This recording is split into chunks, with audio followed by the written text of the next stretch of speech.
بسم اللہ الرحمن الرحیم۔ بہت سی باتیں ہیں کہ جو میں آپ کے ساتھ حضرت علامہ کے حوالے سے شیئر کر سکتا ہوں، مگر ایک واقعہ جو مجھے بہت پسند ہے، جو مختلف ممبروں سے میں نے بیان بھی کیا، تو میں آپ کے ساتھ بھی اس کو شیئر کرنا چاہتا ہوں۔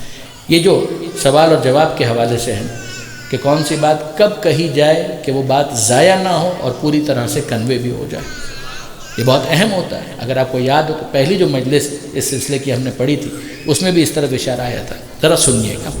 ظاہر ہے کہ برادران عزیز، میں پیدا ہوا شہر کراچی میں۔ کراچی کا ایک محلہ ہے کہ جس کا نام ہے کھارا در۔ اتفاق ایسا ہے کہ یہی محلہ حضرت علامہ طالب جوہری صاحب کا بھی وطن تھا۔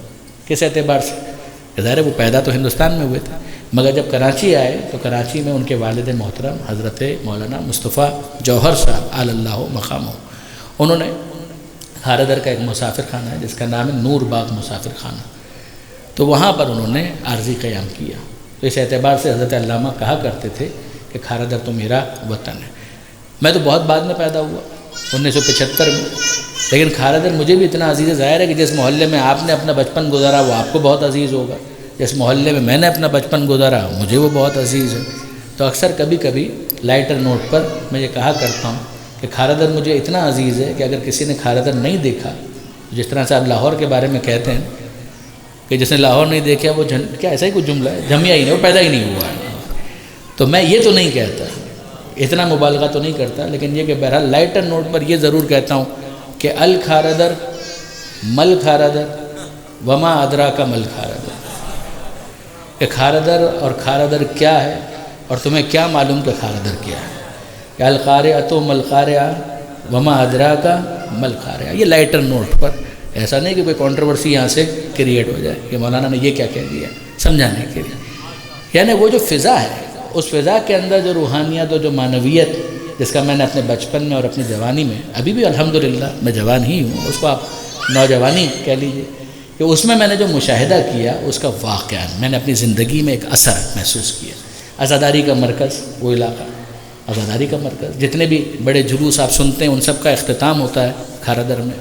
اسی طریقے سے وہاں پر ایام عزا کے بعد بھی، ماہ رمضان ہو تو درس تفسیر ہو رہا ہے، درس فقہ ہو رہا ہے، ماہ رمضان نہ بھی ہو تو حضرت مولانا سعد حسن صاحب کے کتنے ہی دروس ہیں کہ جس میں ہم نے شرکت کی، کہ درس سیرت رسول ہو رہا ہے، درس فقہ ہو رہا ہے، درس تفسیر ہو رہا ہے، وغیرہ وغیرہ۔ تو اسی ماحول کو حضرت علامہ بہت مس بھی کیا کرتے تھے، انہوں نے اپنی زندگی کا ایک بڑا حصہ وہاں پر گزارا۔ اسی کھارا در میں جہاں امام باڑے بہت سارے ہیں، مسجد ہے، بہت کچھ ہے، وہیں پر ایک ہسپتال ہے جس کا نام ہے معصومین ہسپتال۔ حبیب گروپ کے انڈر میں وہ ہسپتال چلا کرتا تھا اور اب بھی چلتا ہے، اس کے بینیفیشریز بہت سارے ہیں، میں بھی اس کا بینیفیشری ہوں۔ اچھا، وہ ہسپتال، اس کا نام ہی خود بتاتا ہے معصومین ہسپتال، تو 14 معصومین کے نام وہاں پر لکھے ہوئے ہیں۔ حبیب گروپ کے اندر ایک بہت اہم پرسنالٹی تھی جن کا نام تھا سلیمان رحمانی صاحب، ان کا بھی انتقال ہو گیا، اللہ ان کے بھی درجات کو بلند فرمائے۔ وہ حضرت علامہ طالب جوہری صاحب کے بہت عزیز دوست تھے، بہت عزیز دوست تھے۔ یہ جملہ خود علامہ سے میں نے خود سنا کہ وہ فرمایا کرتے تھے کہ اگر اللہ مجھے بڑا بھائی، سگا بڑا بھائی دیتا تو وہ سلیمان رحمانی صاحب جیسا ہوتا، یعنی اتنا انہوں نے ان کا خیال رکھا۔ سلیمان رحمانی صاحب کھوجے تھے، کھوجہ کمیونٹی سے ان کا تعلق تھا، حبیب گروپ میں بہت فعال تھے۔ ہوا یہ جو سننے والی بات کہ علامہ بیمار ہو گیا، علامہ طالب جوہری صاحب بخار ہو گیا، سر میں درد ہو رہا ہے، بیمار ہو گیا، اور اس موقع پر سلیمان رحمانی صاحب ان کے گھر گئے اور ان کا کہا علامہ چلیے میں آپ کو معصومین ہسپتال لے جاتا ہوں، وہاں کے جو بڑے ڈاکٹر ہیں ان سے آپ کا علاج کرواتا ہوں۔ ان کو لے کر آ گئے معصومین ہسپتال، وہاں پر وہ ڈاکٹر کے کمرے میں گئے۔ اب ڈاکٹر کے کمرے میں جب گئے تو سلیمان رحمانی صاحب علامہ طالب جوہری صاحب کی بیماری بھول گئے، ان کو کچھ اور یاد آیا، تو وہ علامہ صاحب کو مخاطب کر کے کہتے ہیں علامہ، اب یہ وہ جو انداز تھا ان کا گفتگو کرنے کا کہ علامہ یہ ڈاکٹر جو ہے نا، ہی از این ایتھیسٹ، یہ خدا کو نہیں مانتا۔ ارے کہاں صاحب، آپ ان کے علاج کے لیے ان کو لے کر آئیں، یہ کہاں دوسری کہانی آپ لے کر بیٹھ گئے، مگر ان کو دیکھ کر کوئی پرانی گفتگو ان کو یاد آ گئی۔ انہوں نے کہا علامہ دس مین از این ایتھیسٹ، یہ اللہ کو نہیں مانتا ہے، یہ ملحد ہے، منکر خدا ہے۔ اچھا، ظاہر ہے کہ علامہ کے سامنے وہ بڑے ڈاکٹر جن کا نام مجھے پتہ ہے مگر میں جان بوجھ کے نہیں لے رہا، جب ایسی باتیں ہونے لگیں تو وہ ڈاکٹر صاحب بڑے آفینڈڈ انہوں نے فیل کیا کہ اتنی بڑی شخصیت کے سامنے مجھے اس طرح سے ڈیگریڈ کیا جا رہا ہے۔ تو انہوں نے کہا کہ نہیں علامہ صاحب دس از ناٹ دا کیس، ایسا نہیں ہے کہ میں اللہ کو نہیں مانتا، میں اللہ کو تو مانتا ہوں، مگر بعض چیزیں ایسی ہیں جو اسلام کی مجھے سمجھ میں نہیں آتی۔ اچھا علامہ صاحب بیمار ہیں اور بحث کچھ اور شروع ہو گئی کہ علامہ صاحب بعض چیزیں ایسی ہیں جو اسلام کی مجھے سمجھ میں نہیں آتی۔ تو علامہ صاحب نے کہا کہ فرمائیے کیا چیز آپ کو سمجھ میں نہیں آتی؟ کہا کہ مثال کے طور پر آپ اسی کو لیجئے کہ اگر خدا کو روزانہ کی 5 نمازیں چاہیے تو بس 5 نمازیں مانگ لے۔ اب یہ کیا کہ فجر میں 2 پڑھو، پھر ظہر میں 4 پڑھو، پھر عصر کی 4 پڑھو، پھر رات آئے تو مغرب کی 3 پڑھو، پھر عشاء کی 4 پڑھو۔ بھائی خدا کو اگر 17 رکعت نماز چاہیے تو پروردگار عالم کہہ دے کہ بھائی 17 رکعت کبھی بھی دن میں پڑھ دیا کرو، اللہ خیر صلی اللہ۔ یا 5 نمازیں چاہیے تو صبح پڑھو، دوپہر پڑھو، شام میں پڑھو، رات میں پڑھو، جب تمہیں ٹائم مل جائے تو تم 5 نمازیں پڑھ لو۔ اب یہ کیا کہ رات کو اچھے بھلے سوئے ہوئے ہیں، نیند خراب کرنے اور اس کے بعد اٹھ رہے ہیں 2 رکعت نماز پڑھنے کے، پھر اس کے بعد دوپہر کے وقت دھندے کا ٹائم ہے، کاروبار کا، تجارت کر رہے ہیں اور ایسے میں حکم آ گیا پھر ظہر کی 4 رکعت نماز پڑھو۔ اگر خدا کو نمازیں چاہیے تو ٹھیک ہے، 5 نمازیں کبھی بھی ہم پڑھ لیں، وہ قبول کر لیں، بات ختم۔ اب جتنے افراد وہاں پر موجود تھے ان میں سے ایک وہ روایت کرتے ہیں، وہ کہتے ہیں کہ ہم سب توقع کر رہے تھے کہ اب دیکھیں کہ علامہ صاحب اس کا کیا جواب دیتے ہیں۔ آپ سب جانتے ہیں کہ علامہ طالب جوہری صاحب حاضر جواب، تو سب ایکسپیکٹ کر رہے تھے کہ اب ذرا دیکھیں توقع کیا جواب دیتے ہیں۔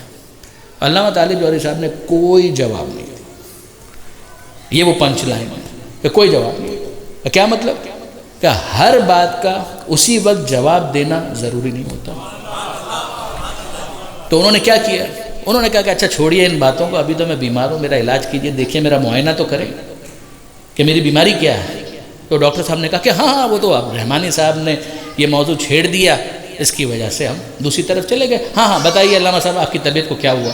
اب وہ جائزہ لے رہے ہیں، اسٹیتھوسکوپ لگایا، دل کی دھڑکن چیک کی، تھرمامیٹر لگایا، ٹیمپریچر نوٹ کیا، سر پر ہاتھ رکھا، صحت کے بارے میں اندازہ کیا اور اس کے بعد کہا آئی گاٹ اٹ۔ علامہ صاحب سمجھ میں آ گیا کہ آپ کی بیماری کی نوعیت کیا ہے، میں بالکل سمجھ گیا۔ ہاں میں آپ کو ایک نسخہ تجویز کر دیتا ہوں، آپ اس نسخے پر عمل کریں اور آپ کی بیماری رفو چکر ہو جائے گی، آپ بالکل ٹھیک ہو جائیں گے، اچھے ہو جائیں گے۔ کہا کہ ہاں بتائیے کیا ہے نسخہ؟ تو اب وہ نسخہ لکھ رہے ہیں کہ علامہ صاحب یہ 2 گولیاں ہیں کہ جو صبح کو آپ کو کھانی ہیں، یہ 2 گولیاں آپ کو صبح کو کھانی ہیں، اور پھر اس کے بعد یہ گولیاں ہیں یہ آپ کو دوپہر کو کھانی ہیں، پھر اس کے بعد یہ گولیاں ہیں یہ رات کو جب آپ کھانا کھا چکے ہیں اس کے بعد پھر آپ کو کھانی ہے۔ کہا واپس بتائیے گا کیا نسخہ آپ نے فرمایا؟ کہا کہ یہ 2 گولیاں صبح کو کھانی ہیں، کہ یہ 2 گولیاں دوپہر کو کھانی ہیں اور یہ 2 گولیاں آپ کو رات کو کھانی ہیں۔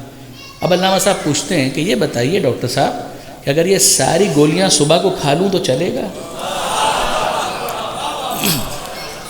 یہ ساری گولیاں اگر میں صبح کھا لوں تو چلے گا؟ نہیں علامہ صاحب آپ کیا کر رہے ہیں؟ ڈاکٹر میں بتاؤں گا نا، یہ گولی صبح کو کھائی جائے گی، یہ دوپہر کا ڈوز ہے دوپہر کو کھایا جائے گا، اور اس طریقے سے ڈرگس کا ایک کمبینیشن ہوتا ہے اور دوائیں جو ہیں وہ اپنا اثر کریں گی، اس کے بعد پھر آپ کی طبیعت ٹھیک ہو جائے گی۔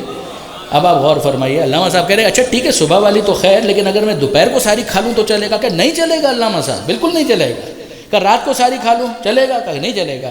اب علامہ صاحب کو کہنے کا موقع ملا، وہ فرمانے لگے کہ ڈاکٹر صاحب جسم کی حساسیت کو دیکھ کر بیماری کا علاج تجویز کرتے ہوئے جو اختیار آپ ڈاکٹر کو دیتے ہیں، کم سے کم اتنا اختیار تو روح کے علاج کے لیے پروردگار کو دیں۔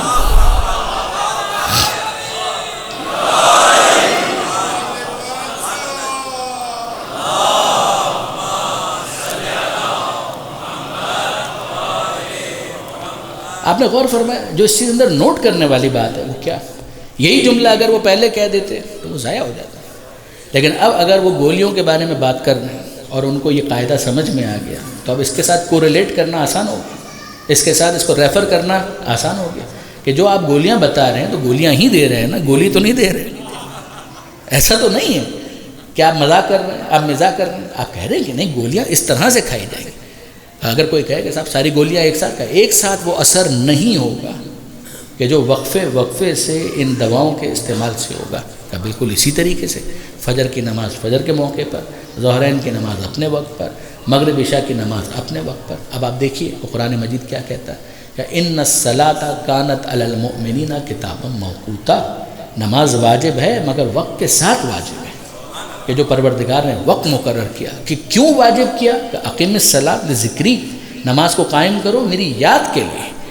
تو یاد کا ڈوز ہے کہ جو روح انسان کو دیا جا رہا ہے کہ 2 رکعت نماز کے ذریعے سے فجر میں خدا کو یاد کرو، ان 4 رکعت نماز کے ذریعے سے ظہر کے وقت خدا کو یاد کرو، پھر اس کے بعد 4 رکعت نماز کے ذریعے خدا کو یاد کرو، پھر یہ مغربین کا ڈوز ہے جو ذکر پروردگار کو تمہارے دل میں اس طرح سے بیدار رکھے گا کہ تمہارے دل میں ذکر خدا ہوگا، اور پھر اس ذکر کا نتیجہ ہوگا کہ الا بذکر اللہ تطمئن القلوب، کہ آگاہ ہو جاؤ کہ دلوں کو اطمینان اگر ملتا ہے تو خدا کی یاد سے ملتا ہے۔ درود بھیجیے محمد و آل محمد۔